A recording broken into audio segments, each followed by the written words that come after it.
Welcome to Sharing the Spectrum, an Autism Canada podcast, an engaging series of discussions about relevant topics including parenting, relationships, employment, education, nutrition, and so much more. We look forward to introducing you to people from our ASD community and sharing their perspectives on life and autism. And now, please enjoy this episode of Sharing the Spectrum, an Autism Canada podcast. Hello, and welcome to our new podcast, Sharing the Spectrum, a podcast by Autism Canada, and I am your host for our second episode. My name is Dominique Payment. I am the Family Support Representative with Autism Canada.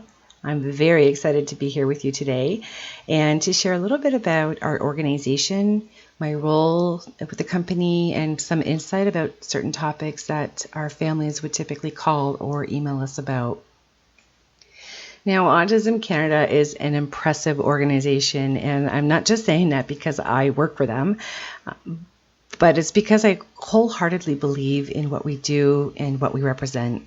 It's an organization that is completely transparent. We depend on our community, our stakeholders, our donors, and our volunteers, and thanks to them, we have been here since 1976. That's as old as I am. And for those doing the math, we are 44 years old. I also work with this incredible team of people who are all passionate about what we do. And we are all tied to autism in some way, shape, or form, which to me adds so much value to the team and to the organization. We have a very, very supportive board of directors. As you may know, one in particular, Kelly Braun Johnson. She was our guest for our launch to our new podcast, our first podcast just a few weeks ago. Great job, Kelly, and thank you for everything you do for us. We truly appreciate you.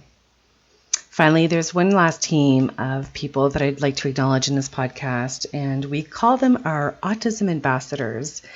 I refer to them as my go-to team. They are a group of remarkable autistic adults who are so involved and so enthusiastic about supporting us in what we do, including our unique team of contributors for our Sharing the Spectrum newsletter. Their stories and articles are so inspiring, and if you haven't had a chance to read them or to sign up for our newsletter, you can go ahead and do that on our website at autismcanada.org. Now, I'd like to take a moment and tell you a little bit about myself and my personal experiences. I feel that when families and caregivers and individuals call in and I share a little bit about myself, there's a sense of relief that comes from the caller, and it truly opens up the lines of communication and invites candid conversation. I come from a colorful background of education and careers, and I've only worked in the nonprofit sector for a little over 7 years. My passion, or my first passion, was travel. I was extremely lucky to have traveled the world while working on cruise ships for Celebrity Cruise and Royal Caribbean for nearly 5 years, on and off, in my early 20s. I was blessed to have visited every single country, and various historical landmarks on my bucket list. It was an opportunity of a lifetime. I highly recommend it. In my late 20s, I connected with my husband and got married, learning the day of our wedding that we were expecting our first child. By the age of 30, my son Kalem was born.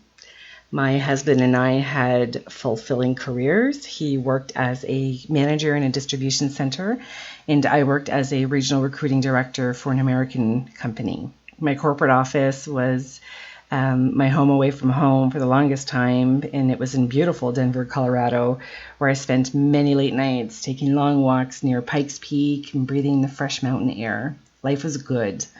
My parents often helped care for Kalem while I was away on business, and to be honest, he was a wonderful baby, slept his nights without a problem, had a healthy appetite. He smiled all the time. He was so happy, and it was, everything was perfect in my perfect little snow globe. All was well with the world. At 16 months, we had noticed that our son had quirks, if you will. He wasn't speaking. He became very hyper-focused with certain things like Baby Einstein episodes, playing with objects that wheel in unconventional ways as though more interested in the functionality versus imaginary play. He would flap his arms a lot and slap his chest, but he never lost his smile. He had an incredible memory and still does. I remember he would tear apart a page of 50 stickers only to place them all back on the page as though untouched in like the exact same spots he found them in. So he was our firstborn, and we had nothing to compare milestones to other than what I could read on the internet. We also noticed that he had reoccurring ear infections, and this prevented him from sleeping as he got a little older.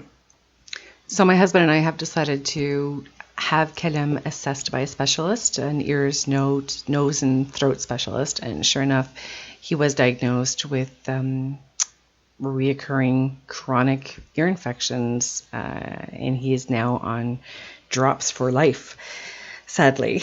At 17 months, Kalem had his first set of pressure equalization tubes surgically implanted. We were at his follow-up appointment 6 weeks after the surgery, and that is when we witnessed Kalem's first meltdown. He refused to let anyone near his ears, and he wasn't afraid to scream, punch, or flop to the floor in order to avoid any form of physical contact with the specialist. It surprised us all. I remember the specialist became very upset, and he flat out told my husband and I quote, "There's something wrong with him. You need to have him checked." And that was it. Nothing more. He left the room after his statement, leaving my husband and I looking at each other thinking, okay, what just happened? This was a pivotal moment. It was the very moment we have come to the realization that something was different about Kalem. But what was it? That was the question. By the time Kalem was a little over the age of 3, he was officially diagnosed with borderline severe autism. Nowadays, it would be classified as a level 3 on the spectrum. The wait time back then was just as long, if not longer, for us because we are a French-speaking family. And in my region, the French resources didn't come as easily as they would for Anglophones. I left the career that I adored, and we literally downsized our entire life, our lifestyle, so I could be at home to work with Kalem until he could start school. I quickly became his teacher, his occupational therapist, his speech therapist, his physiotherapist, his advocate. And we as parents learn to wear many hats. I tried to do everything because I needed to be sure my husband's routine wouldn't change too much with him being the sole provider for our family.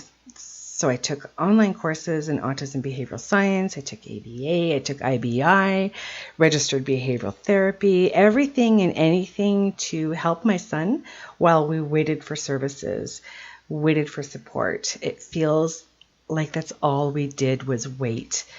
That was the most difficult part in this whole thing, this whole process, is having to wait for someone else to make my son better. For those who know me, who are listening in, they could vouch that I do not take no for an answer, and I do not do well with depending on others.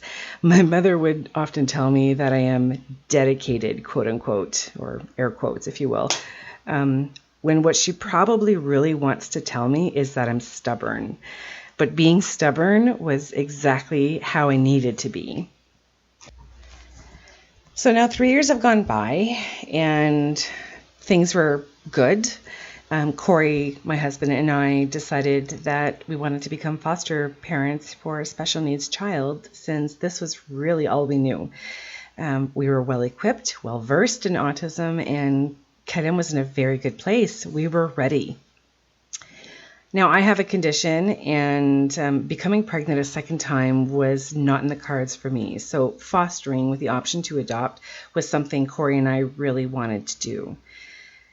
Closer to the end of the process, in becoming foster parents, we needed to have a complete physical done, only to ensure that we both had a clean bill of health.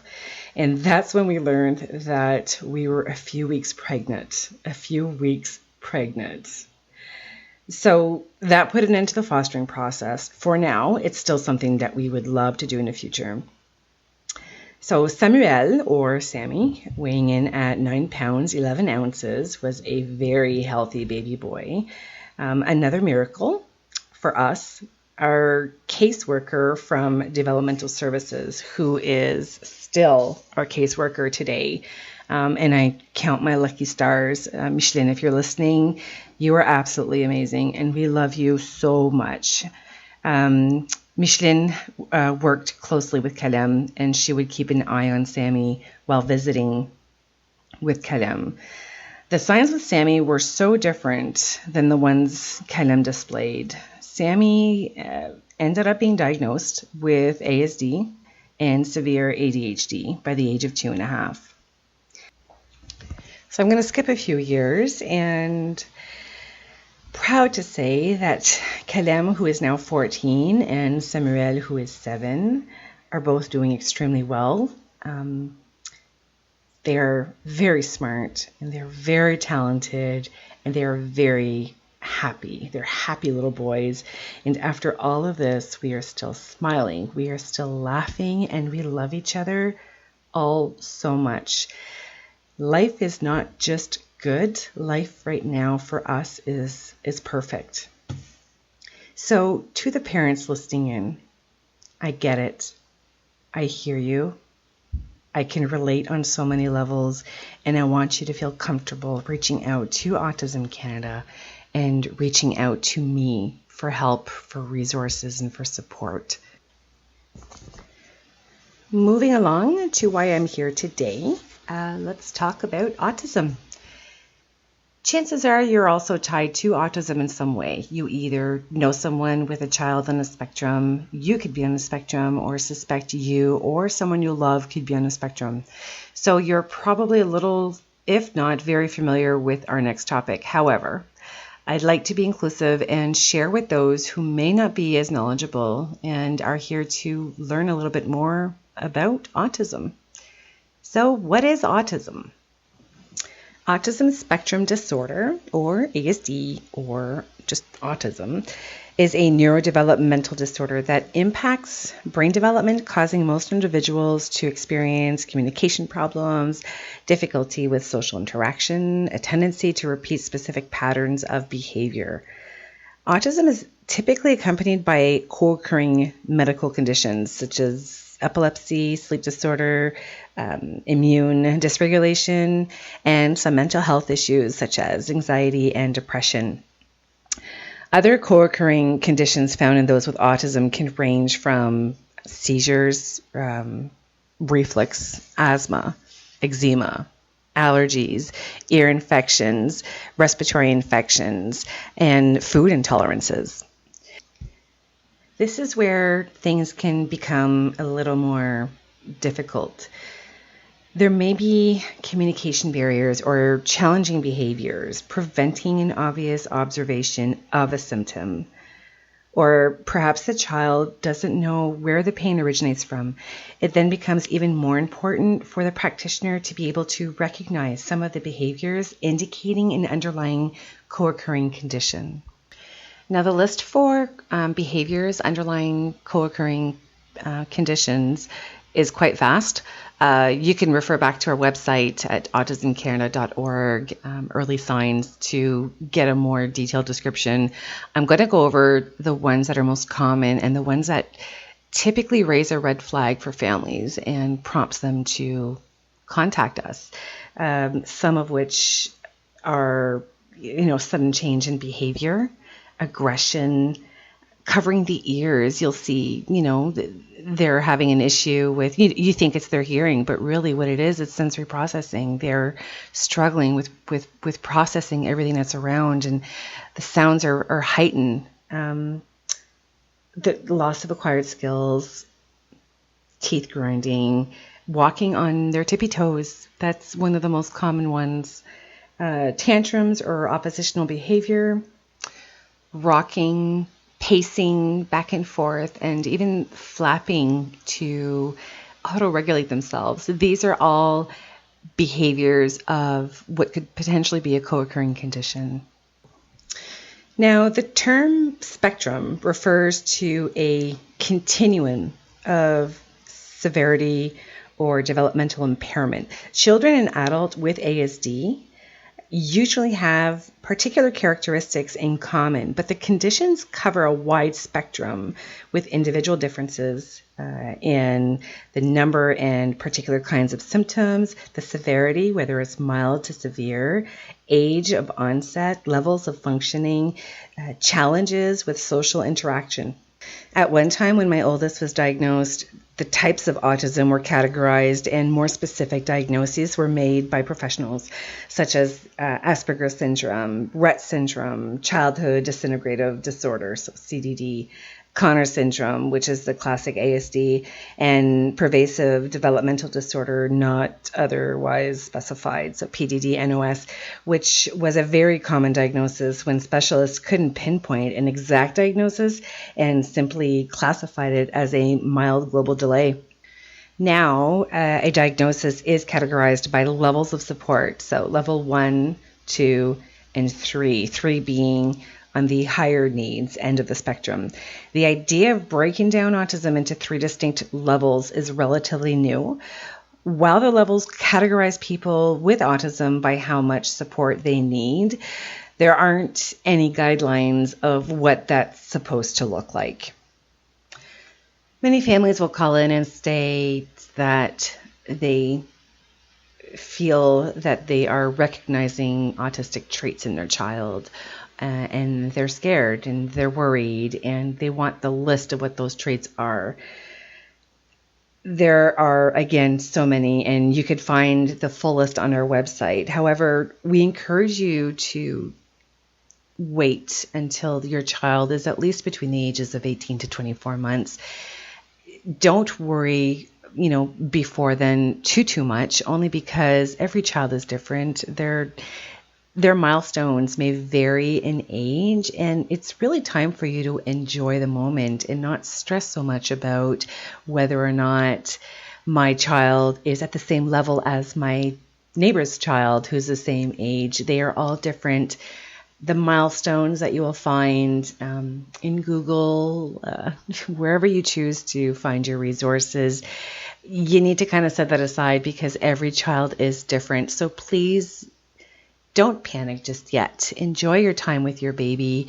Enjoy your leave from work and spend time in doing what new parents should be doing, and that is bonding.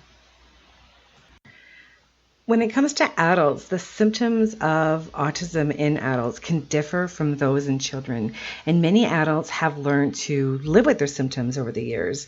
Oftentimes, I get calls from parents who, while having their child assessed, the parents are also getting a diagnosis.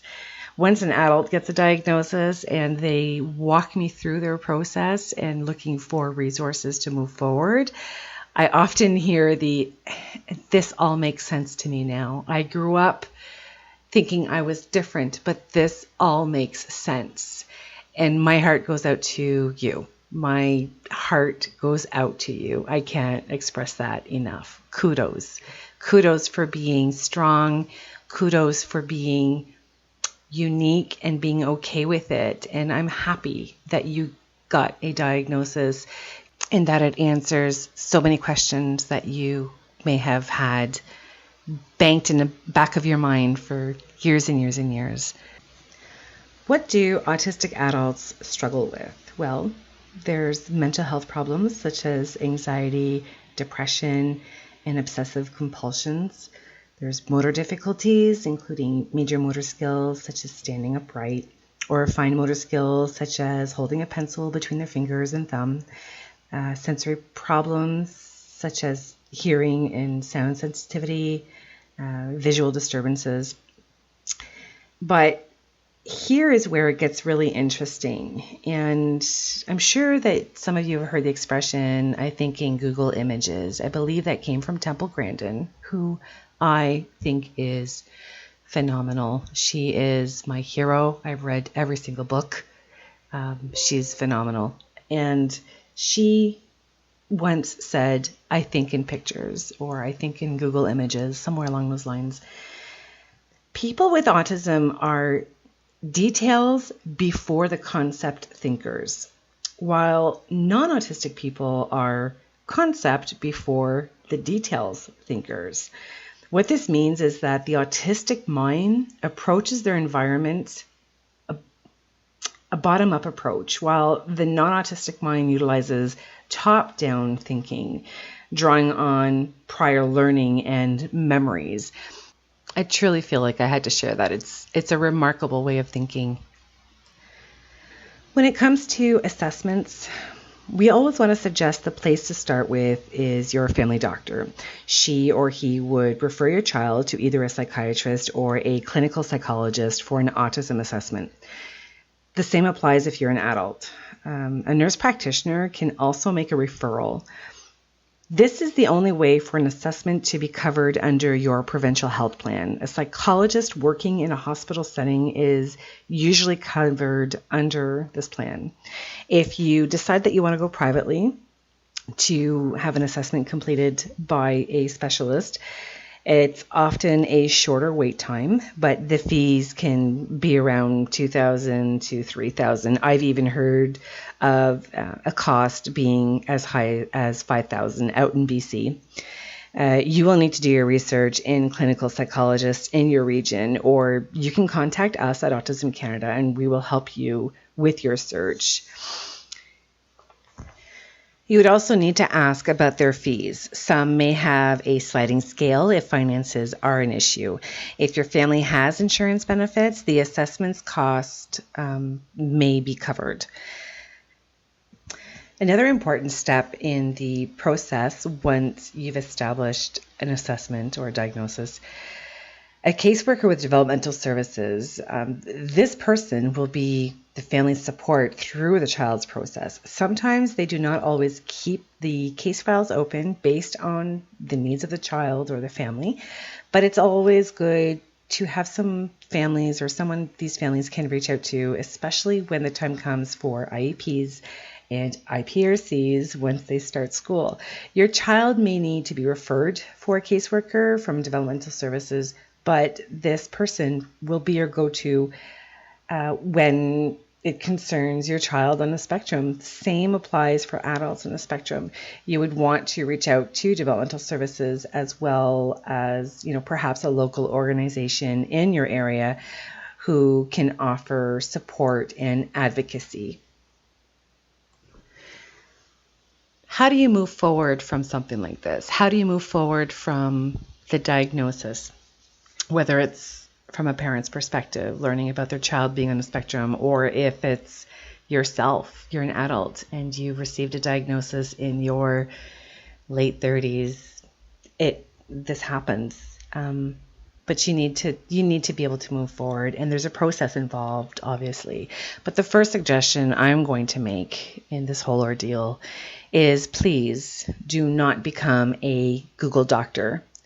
Visit reputable websites or local organizations in your area. It can consume you, where in turn can affect your mental health. Please trust your local organizations or trust us. We've been around long enough. Please feel free to reach out to us. We want to help, but we would sooner you come to us than to start Googling about autism or anything else for that matter. Grief is such an important step in this process. If you don't carve out some time to care for your basic needs, rest, healthy eating, self-care, we don't function the way we should. You will have a wave of emotion, and it may happen the moment you receive that diagnosis, or it could happen a week, 2 weeks, or even a year down the road. Nonetheless, it is important to go through the motions, to go through the grieving process. I did not take the time to grieve when Kalem received his diagnosis. I went right into fight mode, wearing my heavy armor. I took that label and I ran with it. Nothing else mattered to me, and I made it my life's mission to drop everything, my friends and my career and by this time, my family had their own challenges and could not offer to help me during this difficult time. My husband, however, grieved in his own way. He buried himself in his work, putting in long days and extra hours. By the time he got home, he would be exhausted and he would just go to sleep. We were not in a good place, and it took a toll on our marriage. And not only did we forget how to be husband and wife, but we also forgot how to be parents and enjoying the time with our son, celebrating his accomplishments, no matter how small. It finally took me a little over a year, I think, after the diagnosis to finally grieve along with my husband. We grieved together. We shared our thoughts, our hopes and dreams for our son, and how we felt betrayed by what should have been the perfect family portrait of normalcy. The three of us playing outside, a couple of dogs and a white picket fence. Parents will change their beliefs once they hear their child has autism. They will want to protect their family and keep to themselves. I have had many clients share stories such as, I can't show my feelings. I need to stay strong for my family. And I understand how this can manifest in parents. I've been there. I get it. I also hear I can't be sad about autism. I can't feel sorry for myself because if I do, I'll never get out of it. Or I shouldn't be crying over this, because my child is doing well. You need to cry. You need to show that you are not okay. The grief cycle is very, very real, and it's very cyclical, meaning it comes in waves and cycles. I've had parents reach out to me and say, it's my job to make my child better. I do believe that as a parent. However, it is not your sole job or your sole purpose in life. We can burn out, become miserable, and go into a depression. For the parents listening in, you need to challenge that belief during your grieving process. You have helpers. You have a team of people that you have or that you will assemble, such as teachers and therapists. They are there to help you and for your child. They are there to assist in helping your child evolve and grow. Find the helpers and lean on them to help you. Finally, the most important thing I can recommend is this. Find your tribe. You may feel like you don't fit in, whether you are a parent to an autistic child or you are an adult on the spectrum. Find a group you can relate to, who can say, hey, me too, or yeah, we went through that and here's how we addressed it. It's so nice to find a group of people who can relate to you and you and your child can be comfortable being around. For adults who have received their diagnosis, there are many social groups out there. There's chat rooms and local organizations in your area who can support and help you. And it's okay to ask for help.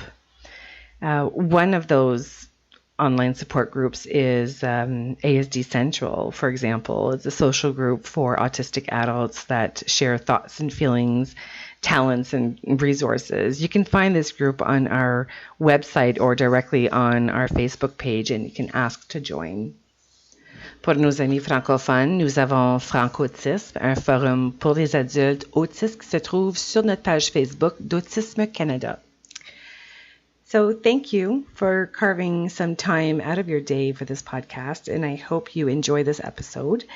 Should you need to follow up with me, you can call our 1-800 number or email us directly at info@autismcanada.org. You can also follow us on Facebook, Twitter, Instagram, and LinkedIn. Every single call and email is very important to us and to me. We are here to help. Thank you very much and take care. Thank you for joining us today. Stay tuned for more episodes of Sharing the Spectrum and Autism Canada podcast. The beautiful music you heard is from Bruce Pethrick. Bruce is a neurodiverse musician and friend of Autism Canada. You can check out more of his music on his website at brucepethrick.com. Our executive producer is Barbara Patton. Julie Perkis is our producer. Additional thanks to the Autism Canada team, including Tafari Anthony, Shannon Zelinsky, Dominique Payment, Mariana Kurik, and Earl Selinsky. For more information about Autism Canada, don't forget to visit us at autismcanada.org. You can also find us on Instagram, Facebook, Twitter, and YouTube.